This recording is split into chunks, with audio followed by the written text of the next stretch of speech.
Hello, good morning everyone. Today we are going to start second part of class 9 science chapter number 13, why do we fall ill. Here the topic is distinction between healthy and disease free. So in the last video we had seen that a person is said to be healthy if he is physically, mentally, and socially well. Then the question is, what do we mean by disease? Disease is made up of two words, dis and ease. As you know, the opposite of like is dislike. Same way we can say the opposite of ease is dis-ease. That means we call disease. So dis means not and ease means comfort. So if someone is not at comfort, then we call the person is suffering from certain disease. Literally, we can say disease means being uncomfortable. Here, the word is used in a more limited meaning.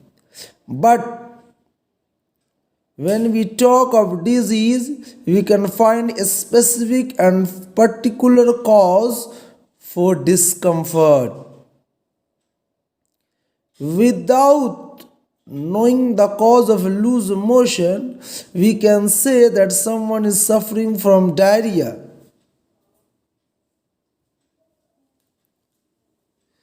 So, disease means not an ease, and a person may be not at ease, and for that there may be various reasons. Next, we have good health.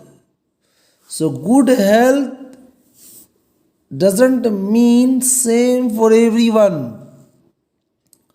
For a dancer, good health means being able to stretch his body into difficult but graceful positions. On the other hand, good health for a musician means having enough breathing capacity in his or her lungs to control the notes from his or her flute. So, real good health means to have the opportunity to realize the unique potential in all of us. So, when we can be poor, we can be in poor health without there being a simple cause in the form of an identifiable disease. Because when we think about health, we have to think about societies and communities also. On the other hand, when we think about disease, we think about individual sufferers only. Now we will see the next part, disease and its causes. So here question has been asked to us, what does disease look like? Is it that disease we are able to see? No, we are not able to see the disease. So the question is, what does disease look like? We will not be able to answer this question. Then how do we know that there is something wrong within the body? There are so many tissues in the bodies we have studied in earlier chapter number 6, tissue chapter. So, we are able to know that someone is sick, someone is suffering from a disease when any of his or her body parts are malfunctioning. That means not functioning in a regular way, in a proper way. The normal state of the living organism gets disturbed, get modified. Some changes can be seen in the activity of the person, can be seen in the organs of the person. That means the organ or the body part will start functioning in a different way. So here it is given, when there is a disease, either the functioning of one or more system of the body will change for the worse. That means it will become bad, again worse. And when these things will occur, what will happen?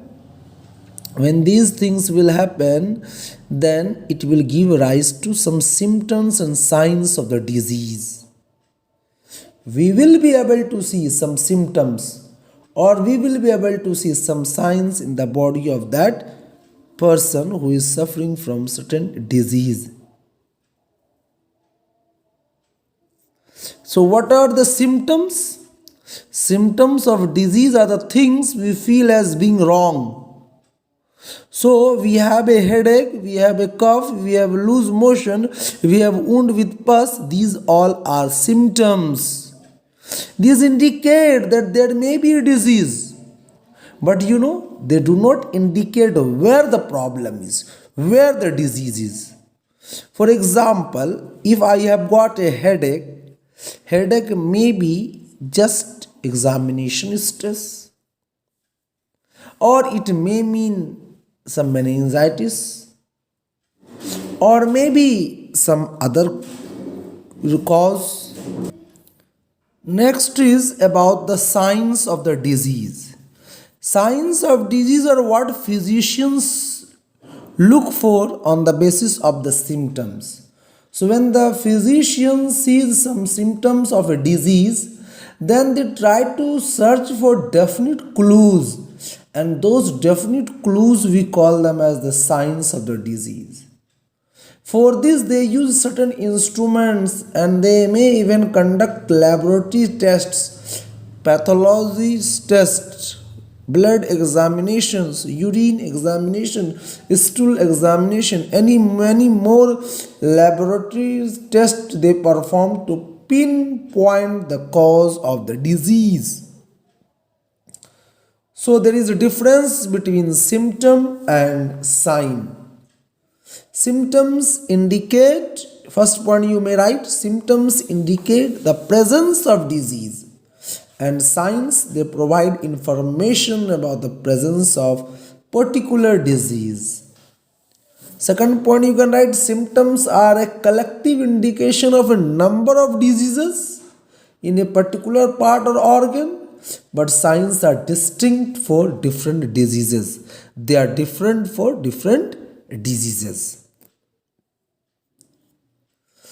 Next we have acute and chronic disease.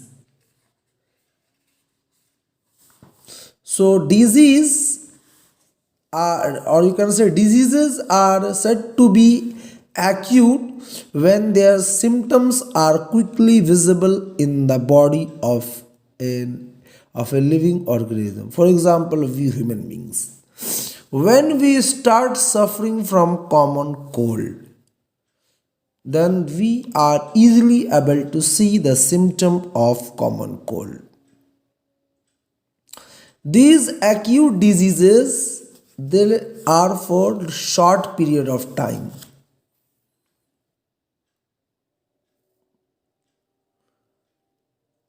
And on the other hand, there are certain diseases that are long-term one, with the symptom lasting for months or years, and such diseases are called chronic diseases.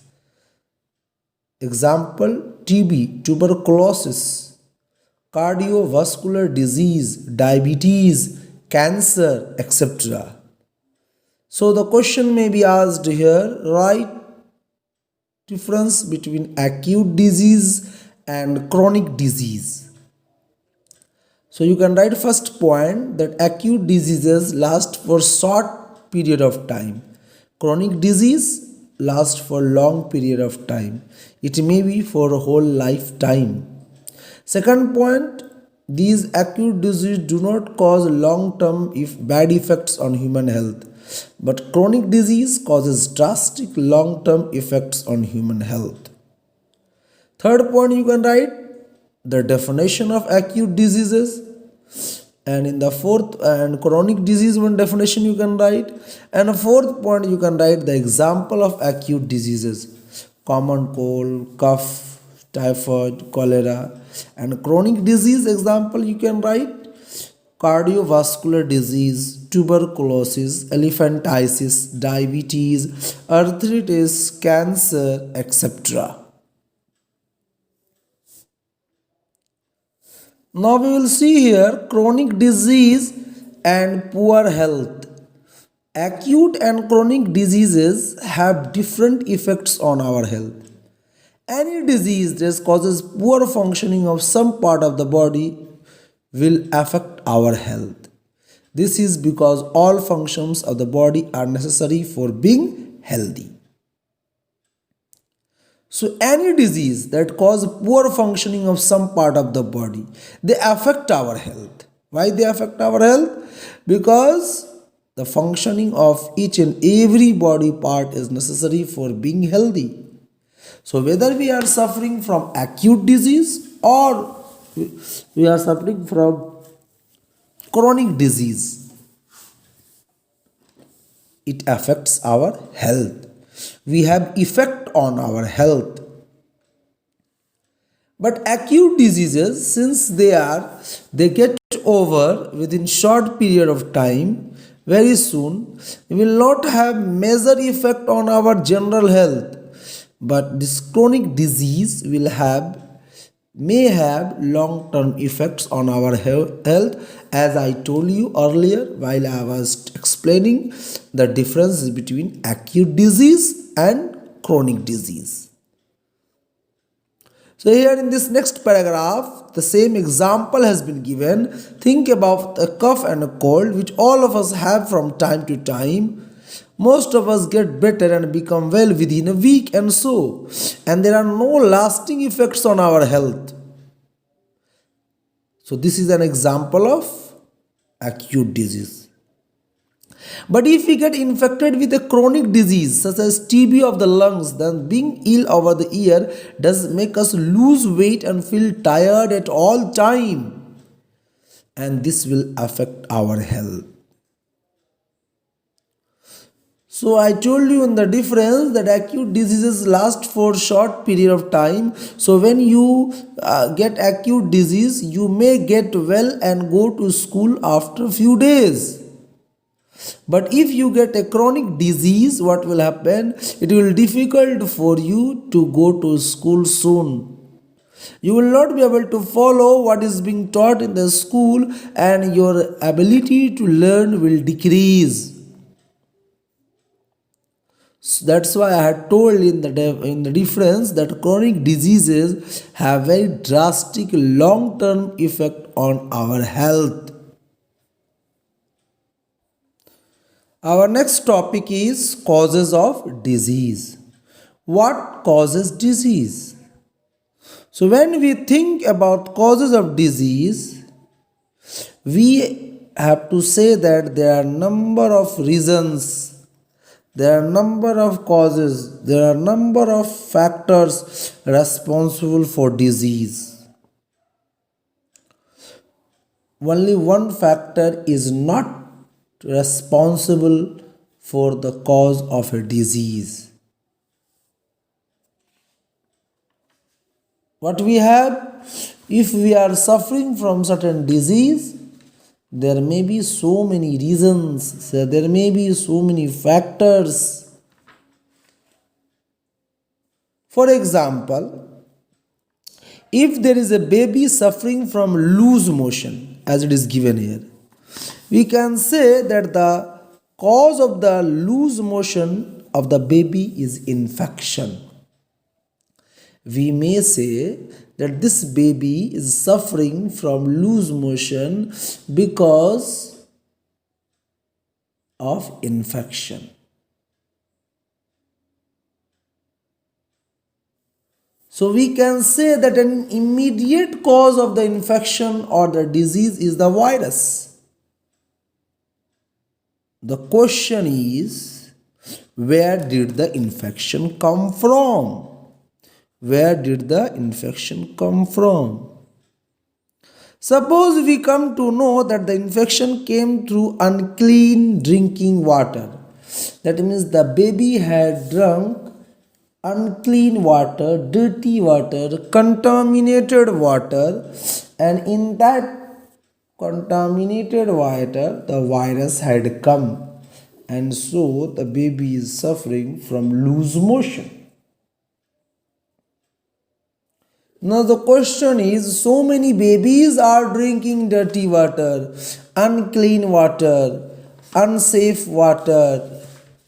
Then why is it that this baby only got the disease? Why didn't other babies got the disease? So we may say that this baby got the disease and others did not get the disease. The reason for this may be that the baby was exposed to risk. Maybe the baby is not healthy. It was exposed, there was more risk of being diseased by the baby because it was not having good health or it is not having good health. Now another question is there, why is the baby not healthy?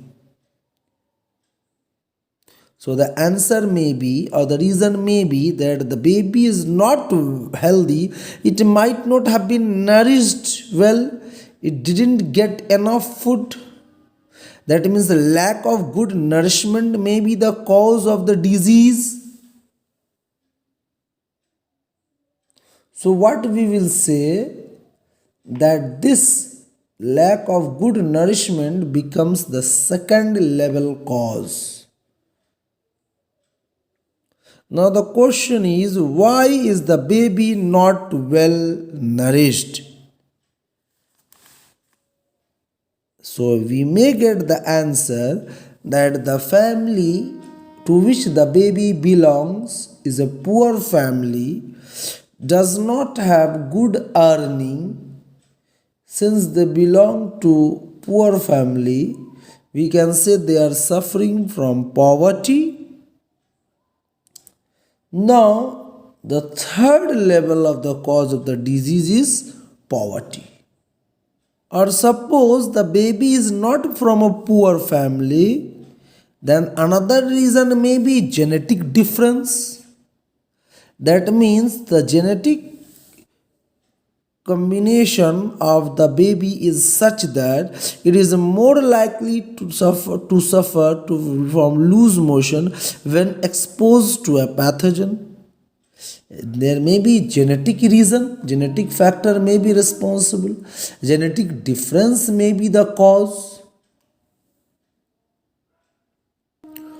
Also, it is true that without the pathogen entering into the child's body, the genetic difference or the poor nourishment along would not lead to loose motion, but they do become contributory cause of the disease. So now the question may be asked, why was there no clean drinking water for the baby? So the answer we may get that because the public services are poor where the baby's family live. So poverty or lack of public resource become the third level of cause of the baby's disease.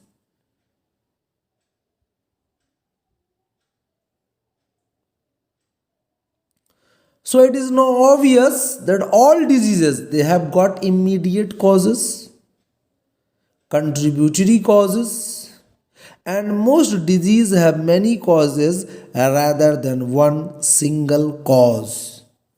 Most of the disease have causes rather than one single cause. Our next topic is now infectious and non-infectious causes. So we have seen just now that it is important to keep public health and community health factors in our mind when we think about the cause of the disease, because only one reason or only one cause may not be causing disease to us. One cause may not be responsible for disease to us. So we can think that approach a little further. So we have to think that the immediate cause of the disease may belong to two distinct categories. One may be infectious agents and other may be non-infectious agents. That means infectious causes and non-infectious causes. So disease where microbes are the immediate causes, such type of disease are called infectious diseases. So how do you define infectious diseases? So we can say that those diseases that are caused by some biological agents or pathogens such as virus, bacteria, protozoa, helminthes, nematodes, fungi, etc. are called infectious diseases. Next we have that another one is, on the other hand, we can say is the non-infectious diseases. So what are non-infectious diseases? These diseases are caused by factors other than microbes, other than living pathogens. So they are not infectious, they are non-infectious. So how do you define non-infectious diseases?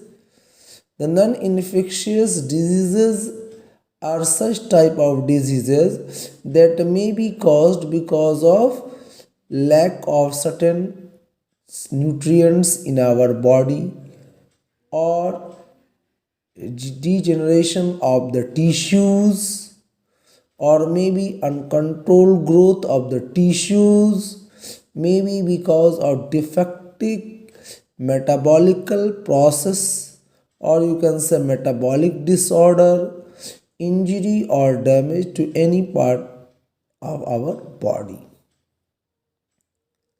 Or if you want to say the definition of non-infectious disease, you can see in this way that such type of diseases which are mostly internal and are not caused by living pathogens, they are caused by factors other than living pathogens, they are known as non-infectious diseases. So infectious diseases are also known as communicable diseases.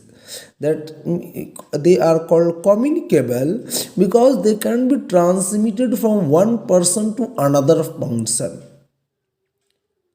This type of disease can be spread to other persons through direct contact or through some medium like air, water, etc. But non-infectious diseases, they are called non-communicable diseases. Other name for non-infectious diseases are non-communicable diseases, and the transmission of such type of diseases are not possible. But if it is a hereditary disease, then it will may be transmitted from the parents to the offsprings. So here we got two questions. What are infectious diseases? Give example. What are non-infectious diseases? Give example. Now let us see the difference between infectious diseases and non-infectious diseases. First point you can write, infectious diseases are caused by pathogens. Non-infectious diseases, they are caused by factors other than pathogens. Second point you may write, the cause of infectious disease is external, extrinsic factors. In non-infectious disease you write the cause is intrinsic factors or internal factors. Third point you can write that the infectious diseases can pass from diseased person to healthy person. but a non-infectious disease cannot pass from a healthy person to from diseased person to healthy person one another, except hereditary disease one. Then fourth process you can write, transmission of infectious disease occur through direct contact or through some medium, but non-infectious disease transmission is absent and hereditary diseases are transmitted from parents to offspring.